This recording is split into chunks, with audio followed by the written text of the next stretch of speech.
anta, huwa, ya kan kita. Itu namanya isim domir. Oke. Domir itu bahasa Arab, maknanya hati nurani. Ad-dhamair itu ad-dhamirul hayy, hati nurani yang hidup. Jadi domir itu hati nurani, ya kan.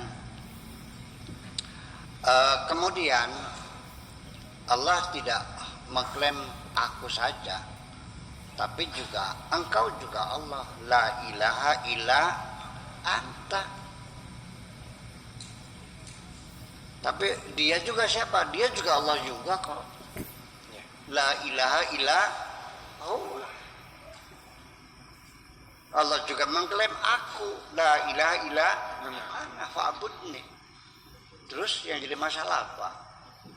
Dia ya Allah, engkau ya Allah, aku ya Allah. Kamunya mana? Manusia ya nggak ada, yang ada aku. Terus yang jadi masalah di mana pertanyaannya? Artinya pada proses terjadinya wahyu itu ya, apakah kerenteknya Kanjeng Nabi gitu? Begini, mungkin begini. Apakah Nabi itu sebelum diangkat jadi Rasul, apakah dia pernah berkeinginan, bercita-cita pengen jadi Rasul? Kok dia ngajak buru-buru? Sebab orang yang kepengen jadi Rasul banyak terjadi di zamannya, termasuk Musailamatul Kadzdzab. Dia juga kepengen jadi Nabi. Ya, dan mengklaim aku juga Rasul. Sampai sekarang juga ada orang yang aku ketemu Jibril.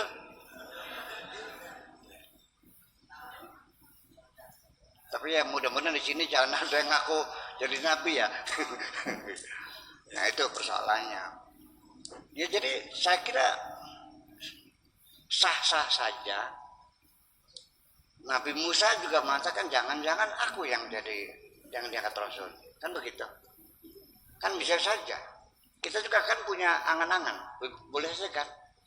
Kamu juga kan mungkin punya awalnya dari mulai berpikir dulu. Dari keinginan, cita-cita berpikir. Yang perlu engkau catat ketika engkau berpikir tentang sesuatu yang engkau inginkan, itu sudah masuk dalam wilayah doamu sendiri. Dan itu bisa menjadi kenyataan setelah engkau pikirkan. Dan engkau secara tidak sadar akan mempersiapkan dirimu sendiri untuk menerima kenyataan apa yang kau inginkan itu terjadi. Jadi artinya bahwa itu mungkin maksudnya seperti itu. Apakah ada keinginan secara manusiawi atau dia menebak-nebak? Tapi yang jelas pendeta Novel itu, ya kan gitu. Itu kan sudah mengisyaratkan bahwa nanti suatu ketika engkau akan jadi orang hebat. Dan kalau aku masih hidup, aku pasti akan ikut kamu. Sudah ada isyarat. Nah, isyarat-isyarat macam itu dalam bahasa Arabnya namanya irhasat. Irhas itu artinya tanda-tanda kenabiannya. Dan ya mungkin beliau juga menyadarinya. Jangan-jangan aku ini. Kan begitu. Nah, saya kira tidak jauh dari itu. Tetapi sebelum kita memahami bagaimana prosesnya Allah itu menyampaikan wahyu kepada Nabi Muhammad, bagaimana Allah itu menegur Nabi ketika salah, Allah menegurnya ketika dia itu dalam keadaan bingung, Allah membimbingnya, kan begitu. Sebetulnya hal itu terjadi pada diri kita juga kok. Ya, kita juga seringkali dibimbing Allah ketika akan melakukan kejahatan, tiba-tiba akhirnya datang kesadaran dan menegur, dan itu bisa ditulis dengan bahasa kok. Ketika kita akan melacur, itu ada bisikan halus di dalam hati kita, jangan kau lakukan, ini berbahaya karena sekarang sedang musim penyakit AIDS ya kan. Tetapi di situ ada juga penyangkalan dari pihak yang lain. Ya enggak ada. Ya kan gitu, pakai kondom juga beres. Ya kan? seperti itu. Dan bahkan mungkin Anda akan pernah mengalami sudah masuk dalam kamar udah dikunci, ya kan gitu.